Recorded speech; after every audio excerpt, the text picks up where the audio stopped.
Ya, Assalamualaikum warahmatullahi wabarakatuh. Kita lanjutkan ya. Sekarang saya akan menjelaskan bab 3, apa saja yang harus ada di bab 3.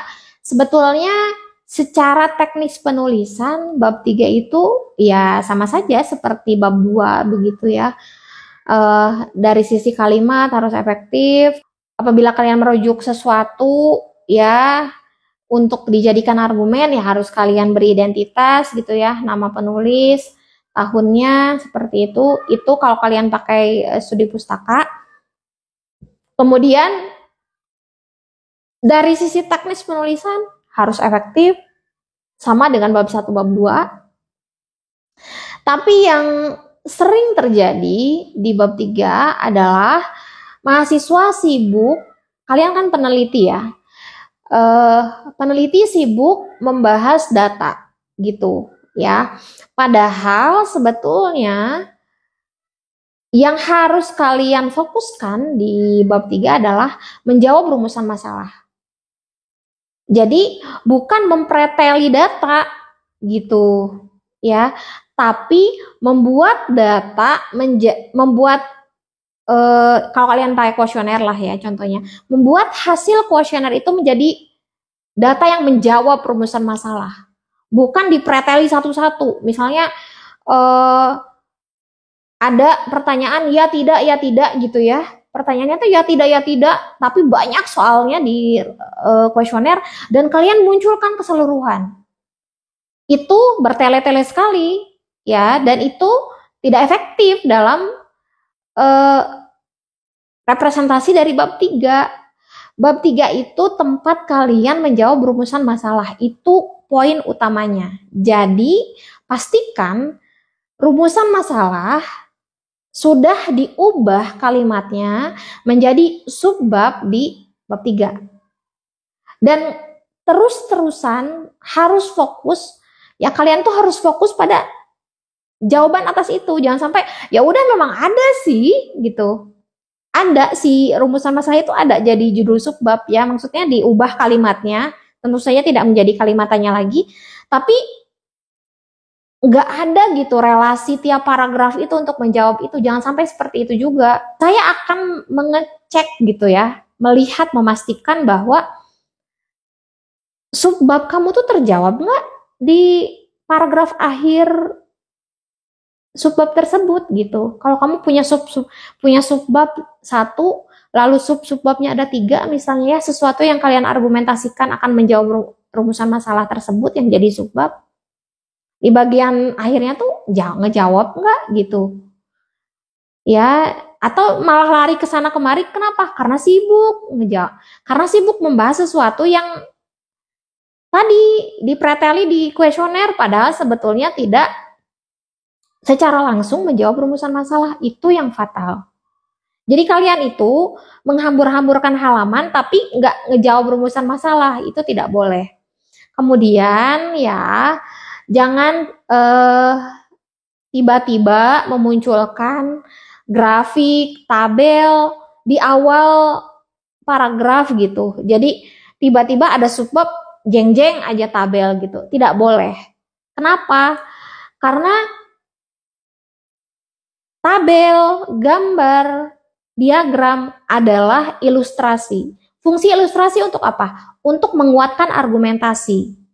Kalau kalian ya punya argumen dan orang lain itu akan lebih paham tentang argumentasi kalian dengan melihat tabel, grafik, munculkan.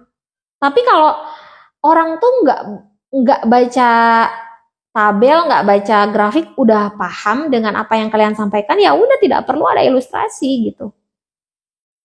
Sebaliknya ya, orang ketika baru baca judul gitu ya, subbab, terus tiba-tiba dikasih grafik, ya pasti akan bertanya-tanya ini teh apa gitu. Ya itu mengagetkan, jangan sampai seperti itu. Itu salah. Ya. Kemudian ketika kalian memiliki tadi data yang terpecah-pecah, kalian harus bisa membuatnya menjadi satu data yang kompak dan bisa menjadi sebuah informasi, menjadi argumentasi gitu. Ya. Seperti itu. Ya rigid tentu saja.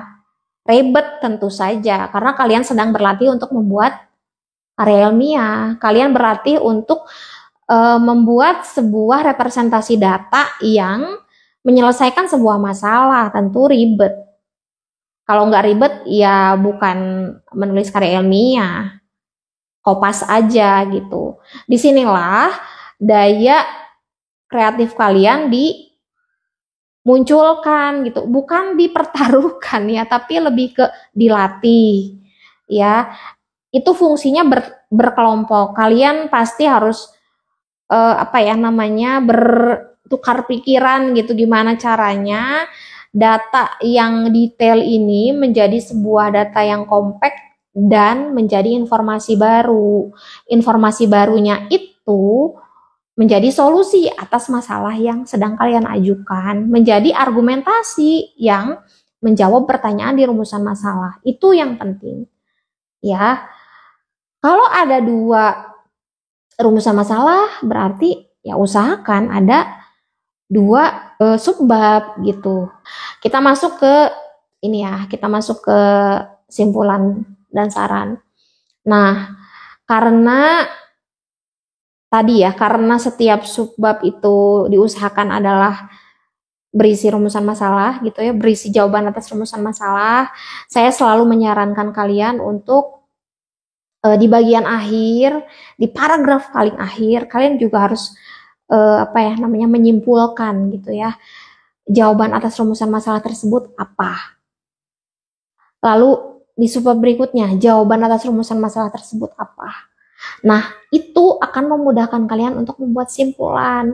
Bahkan kalian bisa tinggal menyarikan ya, di bagian simpulan teh disarikan aja paragraf yang akhir-akhir itu apa isinya gitu.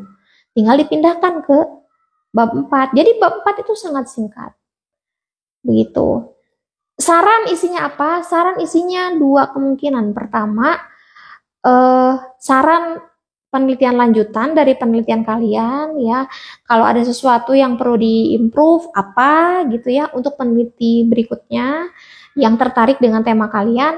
Yang kedua adalah kalau kalian memang menghasilkan sesuatu yang bisa diimplementasikan oleh masyarakat atau oleh sebuah kementerian atau sebuah lembaga gitu ya. Nah, kalian juga bisa menyampaikan saran untuk implementasi hasil temuan kalian yang bisa dipakai oleh lembaga yang berkaitan gitu ya. Jadi 2 kemungkinan sarannya seperti itu. Itu mungkin untuk bagian isi ya.